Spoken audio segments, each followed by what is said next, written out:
And now we go to that controversial nuclear deal with Iran. The United Nations Security Council unanimously endorsed the deal and they approved lifting the sanctions this morning. Congress, not doing cartwheels, upset that the UN voted before it had even a chance to look at the deal. The State Department just submitted it to lawmakers yesterday. And Secretary of State John Kerry visited the Sunday talk shows to urge Congress to pass it.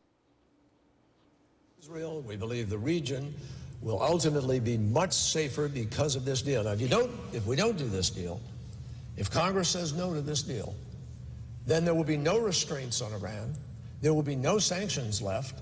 Our friends in this effort will desert us. We will be viewed as having killed the opportunity to stop them from having a weapon. They will begin to enrich again, and the greater likelihood is what the president said the other day, you'll have a war.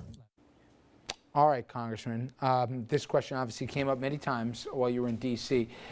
Let's put it on the table, nobody trusts Tehran. Okay, so that's not an issue of let's have faith here. Isn't this better than status quo? Maybe. But I will say, I traveled to the Middle East more than 19 times.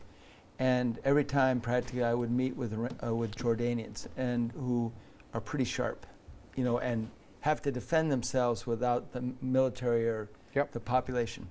And they said, when you shake hands with an Iranian, count your fingers when they're done. They are incredibly good at negotiating.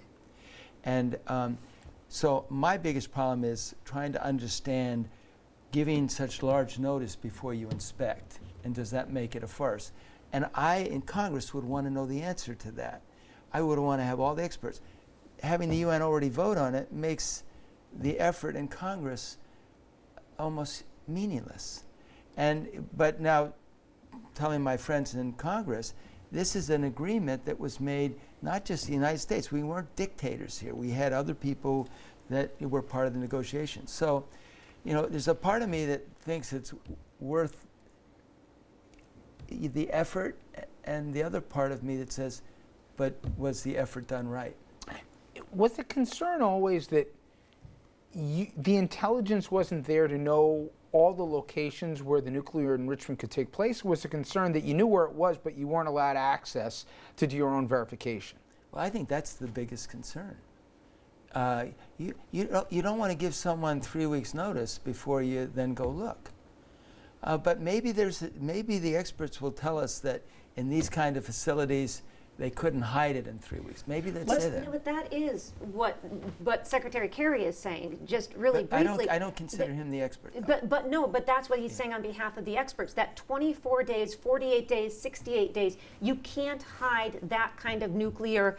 That you can't paint over it, you can't clean it up. They're going to do testing, for instance, ground testing, and those samples will tell you whether there was anything going on in that facility going back a long time. So that's part of the answer. And the other part is what you said, which is that the organization in charge, they always do the 24 days. So I think in the US we're hearing this and acting like, oh, you're giving the thieves time to throw their marijuana down the toilet or whatever. But it's a much more involved process. Let's say it is 24 days, and let's say that we are a little uncomfortable. Maybe you can flush some of it down the toilet, if you will. Isn't that still better than now, where you don't give any notice and you never get to inspect? Well, if you make the assumptions that increasing the stranglehold on Iran wouldn't result in their being more willing to give more. That's the issue. Yeah, I had two other issues, which is, what do you think, and this is all guesswork, but what do you think the other element, which is Iran has been a facilitator of terrorism here, whether it be financially or otherwise? Well, I want to say it even more directly. When I would go visit our troops, they were injured by weapons made by the Iranians. So when we went with Humvees without armament, then we put makeshift armament that was there. The Iranians supplied them with shells that would hit the sides of the vehicles, and what we put in to prevent destruction ended up becoming shrapnel. And so 500, 1,000, who knows, of our troops were killed directly because of what the Iranians did. My thing was, between that and also the hostages that have not been released, You would think as part of the negotiations, they let the Iranians save some face back home, but you would think part of the deal was on X date we're going to get the hostages back, and I better not see any more of your military thing if I lift the sanctions, show up in some of the battle hotspots in the What Middle happens, East. so if you're trying to negotiate about what's most important, nuclear, and then you bring in these other elements, then you have to give a little on that in order to get this. So the most important thing was this. Now, what I would like to think is that the Iranians would say, you didn't negotiate with the hostages, but we're giving them back. You Yeah. know, that. And the fact that they aren't makes me feel a little uneasy about them. Yet. Even more. Yeah. Yeah. And maybe they're going to all of a sudden. But the thing that must be really difficult for my colleagues in Washington is they're going to vote on something that's already been decided. Yeah. Agreed to by the president and agreed to by And to be fair, Republicans and Democrats both tweaked about the timing of the process. All right, we come back.